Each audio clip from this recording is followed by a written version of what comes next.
Viewers, it was shaky while it lasted, but the ceasefire between Israel and Hamas lasted all but 2 months. This ceasefire ended as Israel resumed bombarding Gaza from the early hours of Tuesday morning. Israel claims the attacks were due to Hamas and their refusal to release hostages and threats to harm IDF soldiers and Israeli communities. Remember that Israel wants their hostages returned as soon as possible, and their objective is to destroy Hamas's military capabilities. So to get a better sense of Israel's strategy going forward, I spoke to Israel ambassador to India, Reuven Azar, earlier in the day, where he gives a glimpse into Israel's roadmap ahead. With the fighting once again breaking out in the Middle East, what exactly are we looking at? What are the implications of this? To talk about this, I have with me here in our studio Israeli ambassador to India, Mr. Reuven Azar. Thank you so much, sir, for speaking to Times Now. So let me begin by asking you, once again, the kind of cessation that we've seen of the fighting that is taking place on ground, what are we looking at in terms of its implications? Are we looking at, once again, a long-drawn conflict in the Middle East? Well, first of all, this is much more narrow than what we saw in the past. In the past, we've seen a ring of fire of Iran against Israel, fire being fired at us from 6 fronts. That is over, because basically we have defeated Hezbollah, the situation in Lebanon has changed, the situation in Syria has changed, the Iraqi militias have stopped firing. We are left with the Houthis and with Hamas, that is refusing to release our hostages.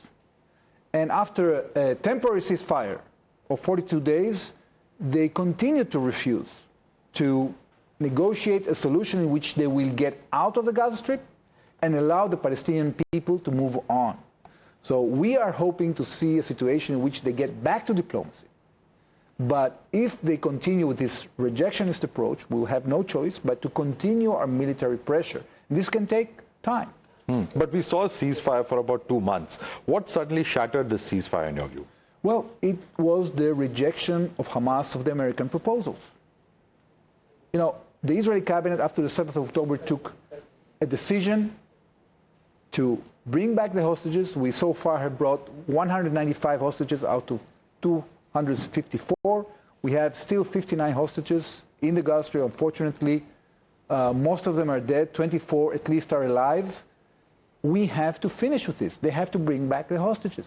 The second thing is that they have to realize, Hamas and PIJ, that they have been defeated. They have to leave the Gaza Strip, allow the Palestinian people to receive the aid, stop sequestrating the aid, and allow the international community to reconstruct the Gaza Strip. So if they continue refusing doing that, and that's what happened in the last 2 weeks. You know, we prolonged the ceasefire that was already over in an attempt to try to get to a diplomatic solution. They are refusing to do that. They are taking off their uniform, blending into the civilian population, try to wait us out, try to extort the surrender of Israel. It's not going to happen.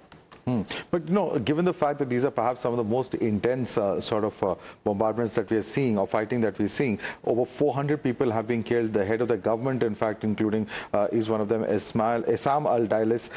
The question that many are asking is this really going to increase pressure on the Hamas to release the hostages, or will it jeopardize their safety?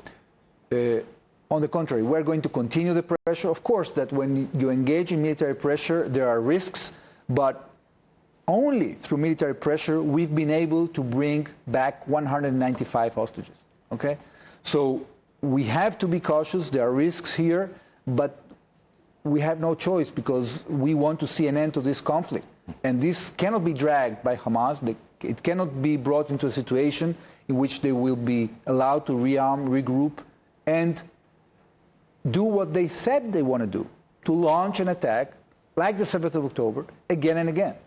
We won't allow that. These, when you talk about the fact that they were not agreeing to American conditions, what was it really? Was it the fact that they wanted to extend the first phase, or that they said that they will only release the next set of hostages in the second phase that would begin in March? What exactly was the term that you feel did not work out on ground? What is withholding the situation is what we have seen since the beginning of this atrocious attack, is that Hamas wants to continue its grip on the Gaza Strip. And they want to extort a surrender out of Israel. That in return of the hostages, or even part of the hostages, They will be allowed to continue to be the government in the Gaza Strip. They will get what they need from outside the Gaza Strip to build their weapons arsenal again. And this is what the negotiation is about. So unless Hamas changes their approach and tries to continue with this, jihad that they are doing, the Palestinian people is tired of that. We want to create a situation in which they can live in peace, they can live their lives. Our attempt, or even our illusion, that Gaza can be, prosperous with this terrorist organization managing it, this illusion is over. It was erased on the 7th of October. So we made a huge mistake by allowing Hamas to continue existing in the Gaza Strip. We were surprised intelligence-wise, militarily-wise, and now we have to learn the lesson. The lesson is that these people, these terrible, radical Islamic terrorists, they cannot be allowed to stay in the Gaza Strip. And they have to accept that. Right. You referred to that the difference between the first round of fighting and this round of fighting is that it's not widespread. That you have, on the one hand, you have the Houthis from Yemen, and then you have, of course, the fighting that's taking place as far as Gaza is concerned. But last time around as well, it starts like this, and then you ended up having a lot of fighting coming in from the other sides. And given the fact that US is also supporting now Israel when it comes to the Houthis, how do we know that this will not further escalate into a wider conflict? Well, first of all, you named it yourself. This is a different situation from many aspects. First of all, we have the American support. Second, the Houthis now are being attacked by the United States to stop their campaign of intrusion and terrorizing of world trade. Enough is enough. They are causing billions of dollars in damage, not just to the Americans, but to all countries in the region, in the Middle East, in the world. So this is a very strong signal that the malign actors are going to be punished for what they're doing. Now, when it comes to the other fronts, we are seeing that there is a change in Lebanon, that Israel has decimated the capability of Hezbollah. The situation in Lebanon has changed politically. There are more strains now on operation from the north. The situation in Syria changed. The situation in Iraq changed. And another thing happened, that the capability of Hamas on the 7th of October was a capability of firing thousands of rockets towards Israel. Now Israel no longer suffers from this threat. The situation on the 7th of October was that Hamas had an army. They no longer have an army. So really, their chips of bargaining have basically been erased. The only thing that they have to do is to face reality. They are refusing to face reality.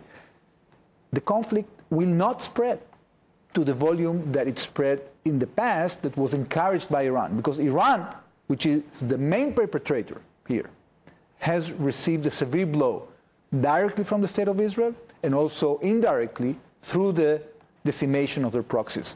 So I think if we manage to be in a situation that Hamas is defeated, that the Houthis stop their attacks and Iran is in a box, then we have chances of creating stability in the region and having prosperity. The Israeli economy, by the way, is doing very well. Only yesterday there was an announcement by Google that they're going to buy an Israeli startup, Wiz, for $32 billion. This is one of the 10 biggest tech deals in the history of technology. Okay, there is a vote of confidence of the world in the Israeli economy. Only 2 days ago, British Petroleum and SOCAR from Azerbaijan have decided to drill offshore in Israel. They won a concession. They're investing in Israel. So our economy is doing well, but we need to bring back our hostages to create a situation in which everybody in the region can prosper. And this can only happen when the radicals are sidelined. Right. I'm going to come to the economy part in just a minute, but one question that I have to ask you, and this is of course an issue of huge concern wherever we see fighting across the world, is that how will you ensure that the minimum amount of civilian damage to civilian life is done, number one, and therefore, from the humanitarian perspective and as far as international law is concerned, those standards would be upheld? Look, these standards are being upheld because Israel is targeting only military targets.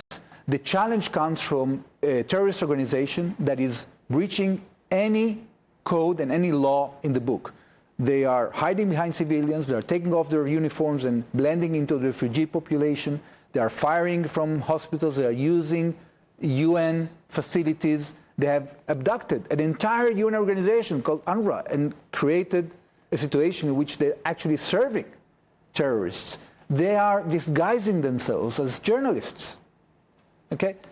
They are basically breaching everything that humanity has created in order to have a more humane situation. So that is the tragedy. And the Palestinians are suffering from that tragedy. We are suffering as well. And that's why we have to be very serious, very dedicated, and show resolution in getting rid of these terrorists. Because only when that happens, we'll be able to have stability. And if we allow them to survive, that will be an inspiration for all terrorist organizations in the world. We have seen, only recently, that Hamas leaders were invited to occupied Pakistan, Kashmir. So that is a great danger. They are inspiring jihadis all over the world. We have to show that that way, that path is the wrong path. That path only leads to disaster. We have to be resolute with that. That doesn't mean that we're going to do things that are against international law. No. We are only targeting military targets. Because the reason I'm asking you this question also, and you would have seen those pictures that have gone viral of children becoming the victims of this, because that's where things become extremely complicated, and these concerns of humanitarian aspects of it as well as civilian life, that is where it becomes extremely complicated. How would you respond to that question? Well, first of all, it's very tragic. Every loss of life is tragic, and the fact that these people are operating beside civilians is something very negative. We are trying to minimize that as much as we can. When you look at the ratio of number of terrorists that were killed, almost 20,000 to the ratio of civilians, it's a very low ratio compared to other intensive urban conflicts around the world, including the fight against ISIS in Mosul and other places. Military experts are saying that. The problem is that there are many biased institutions that are working behind the scenes for Hamas. There are all these terrorists disguised as journalists that are sending these pictures in order to try to track pressure on Israel to stop the military action and allow Hamas to remain in the Gaza Strip. So this manipulation is not going to work. And in fact, Hamas has come out to say that this resumption of violence will amount to a death sentence for the remaining hostages. How do you see this response? Well, we know very well that they are not killing the hostages because it's their only asset. They took these hostages just to extort concessions from Israel. Okay? And we are saying this very, very carefully. Many people didn't think that we will be able to bring any hostages back at all. But we have succeeded to bring 195 hostages because we put military pressure. So if we continue doing that, there is a higher hope that the hostages will come back, because otherwise they will never come back. They will continue holding them until either they extort surrender from us, and in the future they will try to get more hostages to continue this modus operandi. So this has to finish. We have to get the hostages back, and we are doing this either diplomatically or with military pressure. Right. In his recent podcast with Lex Fridman, I don't know if you managed to see it, but the Prime Minister Modi had mentioned that one of the reasons for global conflicts increasing is that there are international institutions, multilateral institutions such as the UN, which have pretty much become defunct or not functioning in the way that they are supposed to. How do you see this statement? Yeah, he's completely right. I think we've seen this in many ways. You can see it in things that do not have to do at all with the conflict, like in the WHO following COVID, okay? You see it in the UN system when you have a bunch of autocracies or dictatorships appointing people that are completely incompetent to serve in the agencies. You are seeing it in the Human Rights Council when you have countries like Iran being appointed to look after women's rights. You know, the things that are ridiculous. We cannot continue with this situation in which the UN system is being politicized, is being corrupt, when the forces of the UN spread around the world are accused of rape. This cannot continue. If we want to have institutions you can lean on, but you have to have credible institutions. You cannot have this corruption entering there. We are suffering from that as well. Since the conflict started, so at the end of the World of Independence, an agency was created to look after Palestinian refugees. But guess what? Instead of trying to resettle them and improve their lives, this agency was created in order to perpetuate their situation. And imagine that 76 years after this conflict, these people are still receiving food rations from the UN, 4 generations after. Imagine that following India's independence, the refugees that moved from Pakistan to India and vice versa would still be receiving today food aid from the UN. Can you imagine that? It's completely inconceivable. So if we want the UN to function, we have to stop with these discrepancies. We have to stop with the politicization, and we have to stop with the situation in which the Palestinians are taking hostage all these international institutions just to serve their agenda, just because they have a majority of Arab Muslim countries. It has to stop. All right. I know India is suffering from that as well. Okay? So if we want to become, this institution want to become relevant, they have to figure out a way of getting rid of this politicization. Reuven, Azar, thank you so much for speaking to us here at Times Now. Thank you. Thank you.